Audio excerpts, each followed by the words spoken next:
For 2 weeks, the search for Lynette Hooker has been the kind of case that keeps people up at night. Not because the facts are hard to find, because the more you look at the facts that have already been established, the harder it becomes to accept the story that was told about the night she disappeared. And now, something has changed. Something that most coverage of this case has either misunderstood or entirely missed. Cadaver dogs have arrived in Hopetown, Bahamas. Not search dogs, not air scent dogs trained to find a living person. Cadaver dogs. Specialized animals trained to detect something specific.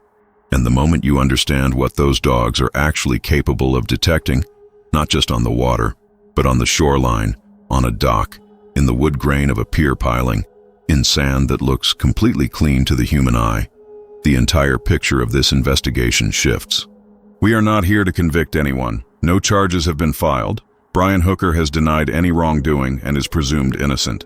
What we are here to do is examine what the documented evidence shows, what the expert analysis reveals, and why the deployment of these specific animals to this specific location represents the most significant development in this investigation since the U.S. Coast Guard opened a criminal inquiry.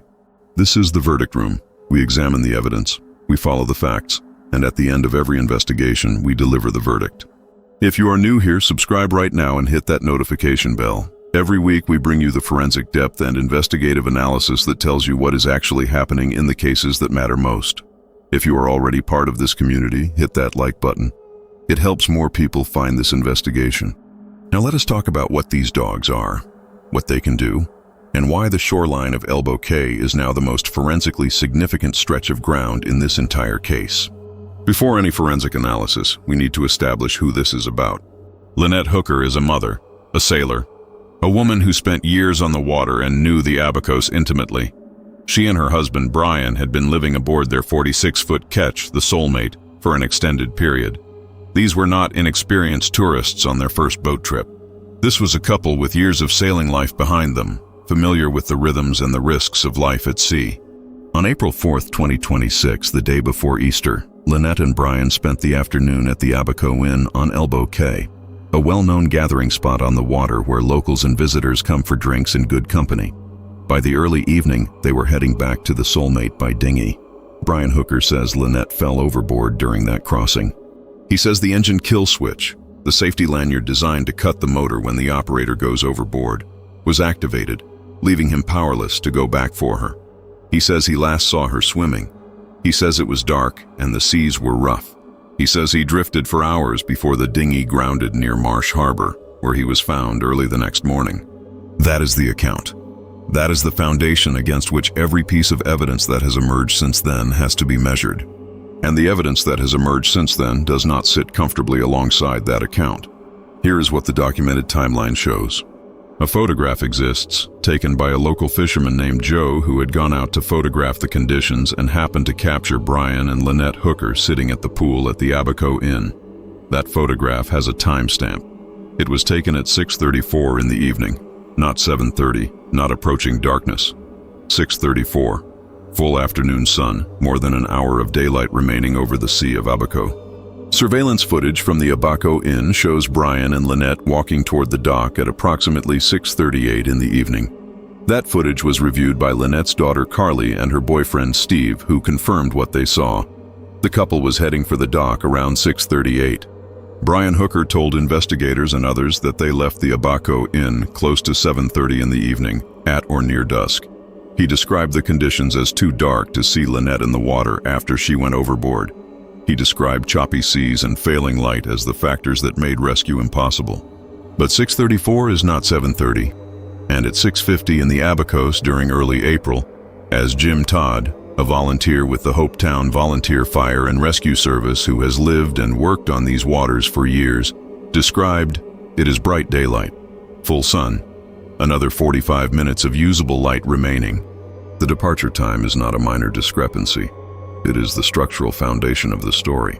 If Brian and Lynette were in that dinghy at 6:50 rather than 7:30, the conditions he described, the darkness, the inability to see her, the wind making it impossible to know where she was, those conditions do not exist. At 6:50, with clear weather and an hour of daylight, the scenario he describes is not what the physics of that evening would produce. Jim Todd, who was on the search and rescue vessel with Brian in the early morning hours after the incident, described the location Brian indicated for the overboard event, approximately 150 yards from shore. The Soulmate yacht, he confirmed, was roughly 1,000 yards away. The shore was close. The yacht was far. Jim Todd's analysis, drawn from years of rescue work in those exact waters, was direct. A person in the water does not swim toward a vessel 1,000 yards away when there is dry land 150 yards in the other direction. You swim for the shore. Every person who has spent time around boats understands this instinctively. But there is another detail that has not received the attention it deserves. When Brian Hooker was asked repeatedly by search and rescue personnel what his wife was wearing, his answer was consistent: a black two-piece bathing suit. That was what he told the search teams. That was what went out in the communication chain among the rescuers, searching for a woman in a black two-piece bathing suit. The last confirmed photograph of Lynette alive, taken at 6:34 at the Abaco Inn, shows her wearing a light green bathing suit cover-up over her swimsuit. Not a black two-piece, a green cover-up, visible, distinctive, the kind of garment that search crews would absolutely want to know about, because it changes what they are looking for on the surface of the water and along the shoreline. Brian Hooker never mentioned the green cover-up to Jim Todd. Jim Todd's account of his time with Brian Hooker on that first morning deserves careful attention, because Todd is not a tabloid source or an internet theorist. He is a volunteer with the Hopetown Fire and Rescue Service who was physically present with Brian Hooker in the hours immediately following the reported incident. He assisted Brian onto the search vessel. He crossed the Sea of Abaco with him. He stood at the bow of the fire and rescue boat while Brian attempted to indicate where the incident occurred. He drove Brian back to the Soulmate. He spent more sustained, direct time with Brian Hooker in those early hours than almost any other person connected to this investigation. What he observed, and what he told investigative journalist Ashley Banfield in a recorded interview conducted in Hopetown, is not secondhand. It is the direct account of someone who was there, watching, listening, and applying the professional judgment of someone who works water rescues in those specific conditions. His first impression when he helped Brian board the vessel: the man looked like he had been hit by a truck, like someone who had been awake for 24 hours through a terrible night. That assessment fit the facts as Todd understood them at the time: that Brian had been drifting for hours, that the weather had been rough, that he had lost his wife in the water. But as they crossed the Sea of Abaco with Brian standing at the bow, trying to point out where the incident had occurred, Todd noticed something that stuck with him. Brian could not pinpoint the location. He kept using language like "it is confusing," and "I just cannot be sure." When Todd pointed at specific sections of the shoreline, the shore was close, only 150 yards away, and asked Brian directly whether Lynette had been swimming toward land or toward the yacht, Brian could not give a clear answer. Todd's observation on this is worth sitting with. The shore was right there. The yacht was 1,000 yards away. In the water, 150 yards from shore, the choice of where to swim is not ambiguous. You go to land. A woman who had spent years on these waters would know this, and a husband watching his wife in the water, 150 yards from shore, would know which direction she was going. The inability to articulate that basic directional detail, not in the chaos of the moment, but the morning after in daylight, pointing at the actual geography, does not follow from the scenario as described. Todd also noted that Brian made no mention of having been drinking. The demeanor he described, confusion, disorientation, inability to pin down basic spatial details, would fit someone significantly impaired. But Ken, the bartender at the Abaco Inn, told people that Brian was at most tipsy, not drunk, not impaired to the point where spatial orientation would be genuinely compromised, which means the confusion, if it was real, had a different explanation, or the confusion was not genuine. There is another specific detail from Todd's account that bears direct examination. When Brian indicated where Lynette had gone overboard, roughly 150 yards from shore near the last channel piling, Todd's professional assessment was immediate. In those conditions, in that location, a person in the water swims to the shore, not to the yacht 1,000 yards away. The nearest land was the obvious, rational, instinctive destination, and Brian had indicated that Lynette had been swimming away, but could not or would not say clearly which direction she went. Todd's analysis of what Brian should have done, drawing on his rescue experience in those specific waters, is methodical. The anchor was in the boat. You throw it and stop drifting. The life jackets were in the boat. You throw one to her. If that does not reach, you put one on and swim to her. You are only 150 yards from shore. The worst outcome is that you both swim to land and wait for morning. Brian Hooker is a former United States Marine. None of the options available to him in those conditions are beyond the capability of a former Marine in reasonably shallow water near a visible shoreline. Todd does not say any of this to make an accusation. He says it because he has spent years doing rescue work in those waters, and the mechanics of what was described do not produce the outcome that occurred, if the conditions were as described. He never mentioned it to the search teams. He never mentioned it to anyone in the communication chain that went out to the boats and the personnel conducting the search. Not once. When Jim Todd learned this after his initial interview, his reaction was unambiguous. His assessment of Brian's story changed. As a search and rescue professional, knowing a victim was wearing a green cover-up is operationally critical. The searchers were looking for green already, because Brian had told them about a green float he had thrown toward Lynette. If they had known about the green cover-up, it would have been on their radar. It should have been in every communication. And it was not, because Brian Hooker did not tell them. There is also the question of what Brian did and did not do on the water after Lynette allegedly went overboard. Jim Todd walked through the physics of the situation with the kind of clarity that comes from real rescue experience. The anchor was in the bottom of the dinghy. Throwing the anchor would stop the boat immediately. 2 life jackets were in the boat. If the green cushion he says he threw did not reach her, there was a second life jacket.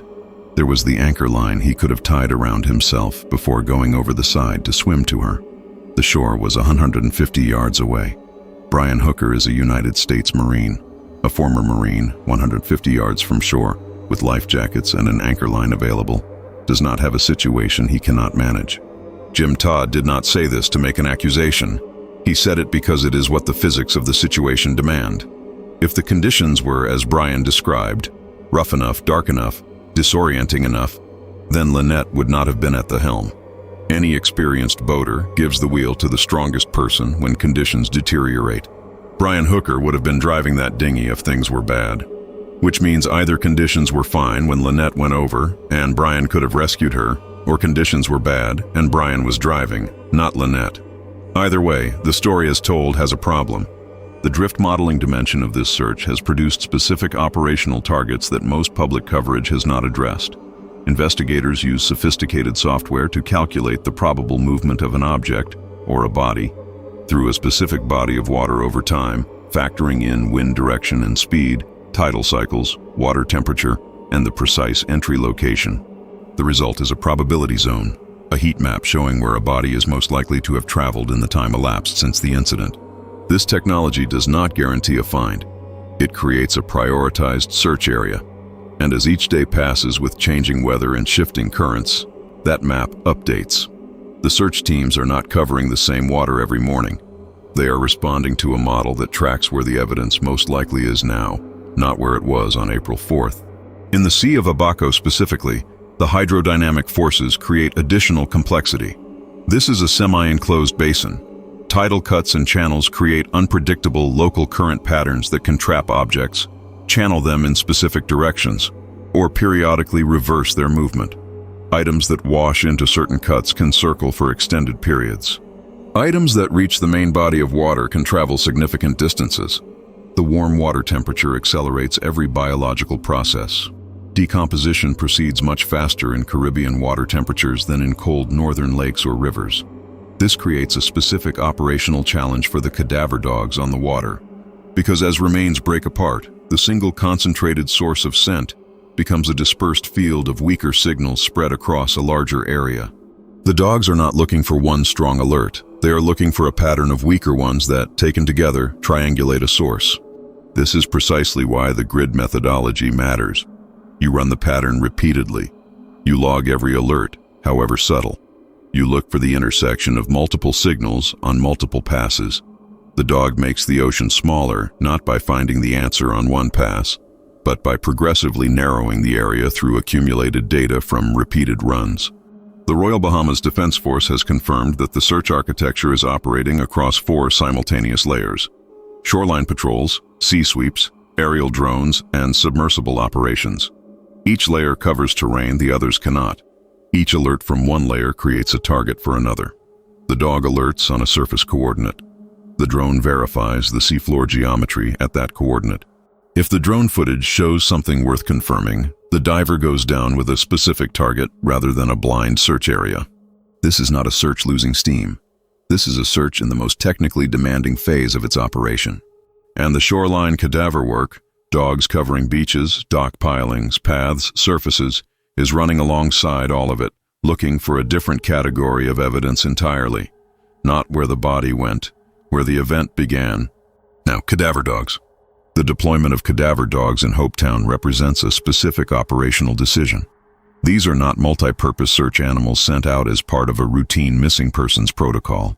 These are human remains detection specialists, animals trained with rigorous national standards, certified through programs that require documented proficiency in finding biological trace material in conditions where human investigators see nothing at all. Dave Moyer, a master K9 trainer and tracker with backgrounds in both the San Bernardino County Sheriff's Department and the United States Navy, including work with Navy SEAL multi-purpose K9 teams, broke down exactly what these animals can do in an appearance on national television. His analysis is worth understanding in detail because it changes the way you see what is happening in Hopetown right now. When the dogs are on the water, they operate from the bow of a small vessel, noses pushed into the airflow as the boat moves through a search grid. They are not looking for anything visible. They are detecting volatile organic compounds, the chemical signature of human decomposition, that rise through the water column and reach the surface air. Scientific documentation has cataloged over 400 of these compounds. They are lighter than the surrounding water, so they travel upward. Some rise on gas bubbles. Some are carried by microscopic fragments of biological material. When they reach the surface, they create what specialists call a scent cone, an invisible column of chemical information sitting in a thin layer of air directly above the water. A certified cadaver dog, given the right wind conditions, can detect this signature even when the source is dozens of feet below the surface. The dog does not need to be directly above the remains. It needs to pass through the edge of the scent cone. When the alert comes, and a trained HRD dog's alert is not ambiguous, it is a practiced, deliberate behavior. The coordinates are logged and the technical tools take over. Sonar sweeps the sea floor. An underwater drone goes down first, because in waters with strong currents and apex predators, you do not send divers into a blind situation. The drone verifies. The diver confirms. Moyer was direct about the environmental challenges in the Sea of Abaco. Shifting winds, warm water that accelerates decomposition, tidal currents that move a scent cone sideways as it rises through the water column. By the time the scent reaches the surface, it may be a significant distance from the actual source. This is why professional search operations run multiple passes in a grid pattern, looking for the intersection of multiple scent signals rather than acting on a single alert. The dog makes the ocean smaller. The drone makes it smaller still. The diver closes the loop. But here is what most reporting on this case has entirely missed. The cadaver dogs in Hopetown are not only working the water, they are working the shoreline. Same dogs, same handlers, completely different mission profile. A dog on the water is looking for a body. A dog on a beach, a dock, or a path from a building to the water is looking for trace evidence. And what it can find in that environment is something that rewrites the forensic picture of what might have happened. Certified human remains detection dogs can alert on blood at concentrations invisible to the human eye.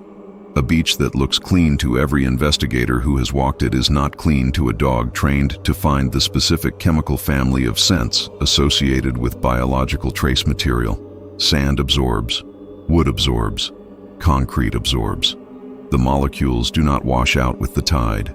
They do not bleach out in the sun. They stay trapped in porous material long after the surface looks clear. There are documented cases where blood detection dogs have alerted on surfaces that had been scrubbed, weathered, or even painted over years prior. The chemical signature persists. The dog finds it. That is not a theoretical capability. That is the documented operational reality of what these animals can do. Which means the shoreline around Hopetown, including docks, launch ramps, paths from buildings to the water, and any surface involved in the events of April 4th, is now being examined by the most sensitive biological trace detection instrument available in the field today, not a luminol spray applied by a forensic technician. A living instrument trained to detect the specific scent profile of human biological material and alert with trained precision when it encounters it. The U.S. Coast Guard's decision to open a criminal inquiry has operational implications that go beyond what the name implies. This is not just a label change on a file. A criminal investigation designation unlocks specific legal authorities that a search and rescue operation does not have. Subpoenas, access to phone records and digital metadata, coordination pathways with the FBI through the legal attaché network, international connections that allow the technical and investigative tools of a federal criminal investigation to be applied to evidence collected in the Bahamas. The Bahamian authorities manage the ground operation. The Coast Guard track operates as a parallel American layer of scrutiny, covering legal and evidentiary territory that neither jurisdiction could manage independently. The two investigations run simultaneously, each reinforcing the other, each accessing evidence streams the other cannot reach alone. Brian Hooker was taken into custody on April 8th. After 5 days, he was released on April 13th. No charges were filed. His legal team has stated clearly that he denies any involvement or wrongdoing. He is presumed innocent. He spoke with CBS News and stated he would not stop searching for his wife. He has since left the Bahamas. The family is there. Lynette's daughter, Carly, arrived with her boyfriend, Steve. They met with Bahamian police. They walked the path of Lynette's last known movements. Carly has gone on record saying that her stepfather's account does not sit right with her. She has described cracks in the marriage that predated the disappearance. The presence of Lynette's blood relatives at the center of this search is significant, not as accusation, but as the human anchor that keeps this investigation focused on what matters. Her name is Lynette Hooker. She is 55 years old. She has been on boats for years. She knew those waters.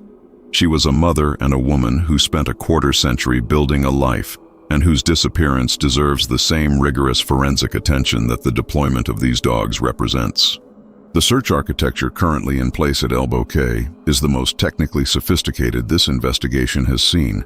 Patrol boats on the water, sonar teams sweeping the seafloor, aerial drones covering the surface, submersible units working the depths, foot patrols on the shoreline, and cadaver dogs running 2 simultaneous missions, water detection and ground trace detection, the significance of which most of the public has not fully understood until now. The quiet from the official investigation is not silence. It is active, deliberate operational security.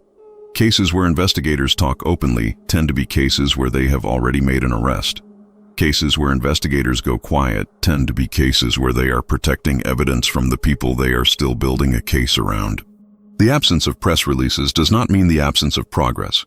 It means the doors are locked. The case file is growing. On Saturday, April 18th, 2 weeks to the day from the last confirmed sighting of Lynette alive, a group of women who did not know her gathered on the Sea of Abaco. They got into a boat. They said a few words. They put flowers into the water in tribute to a woman who should have been home for Easter. They did not publicize what they were doing. They did not ask for recognition. They just did it because they felt she deserved it. That is who Lynette Hooker is to the community of Elbow Cay now. Not a case file, not an internet mystery.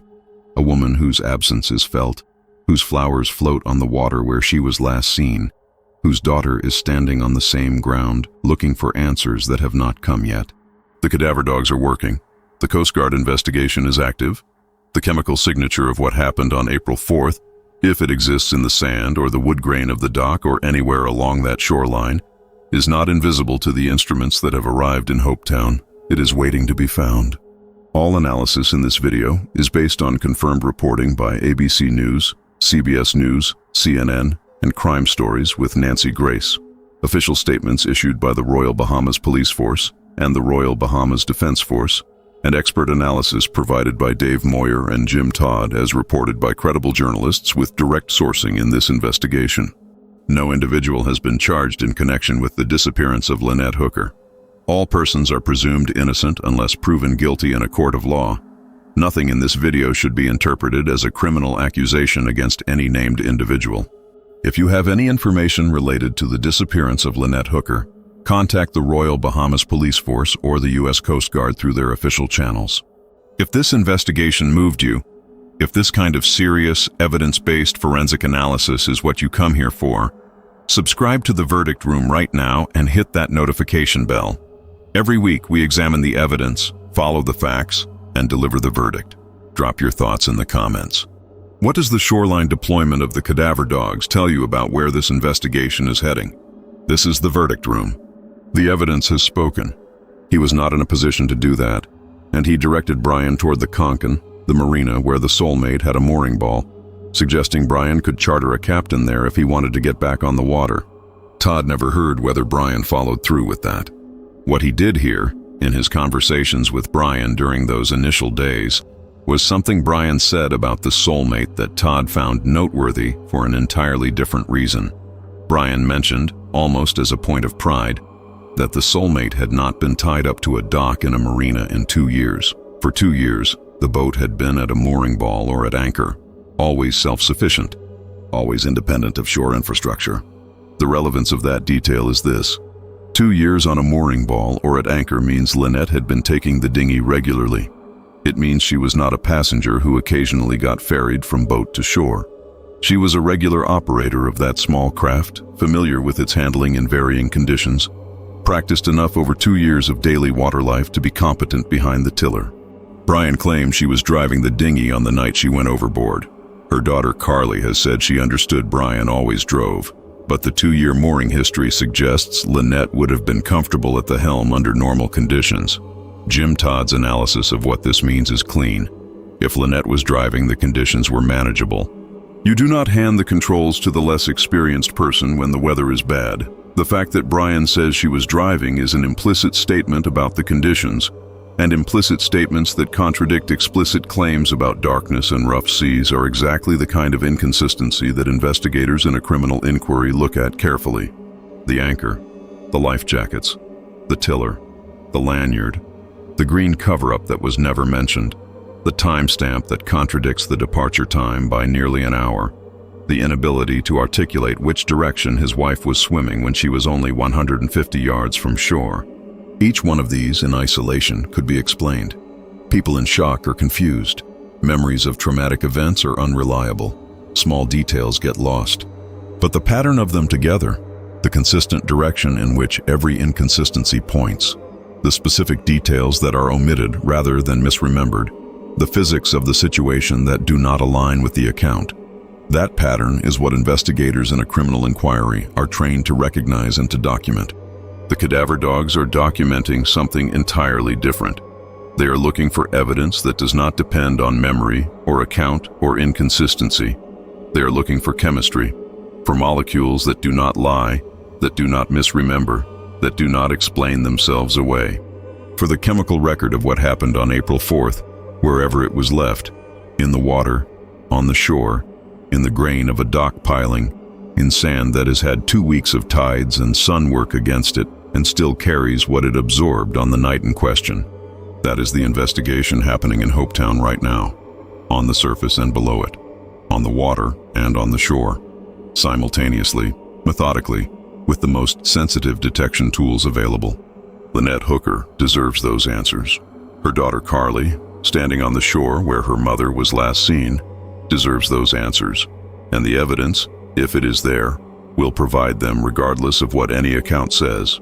One final thought before we close, because the flowers matter. On April 18th, 2 weeks to the day from the last confirmed sighting of Lynette alive at the Abaco Inn, a group of women gathered on the Sea of Abaco. They did not know Lynette. They had no connection to the investigation. They were not there for cameras or social media or recognition. They got into a boat, said a few words, and put flowers into the water. Jim Todd, who had been one of the first people on the water looking for Lynette, described what he felt when he saw that tribute. He said the community of Elbow Cay had come to feel that Lynette could have been anyone.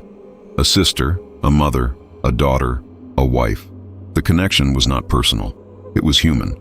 A woman was missing from these waters, and the people who live and work on these waters felt her absence in a way that prompted them to respond, quietly and without fanfare, with flowers on the sea.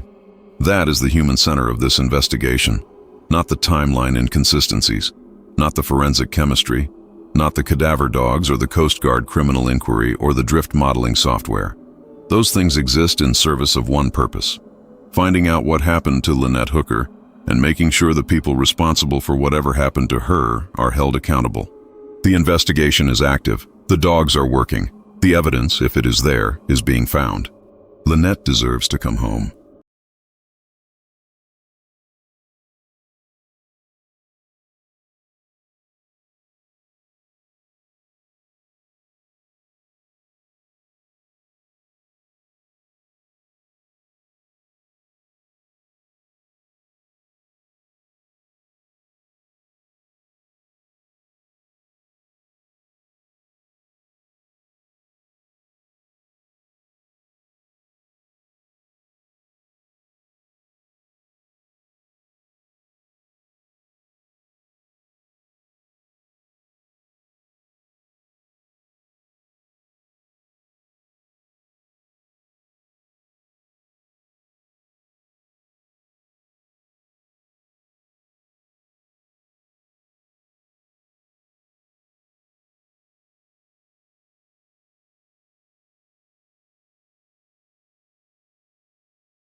Lynette deserves to come home.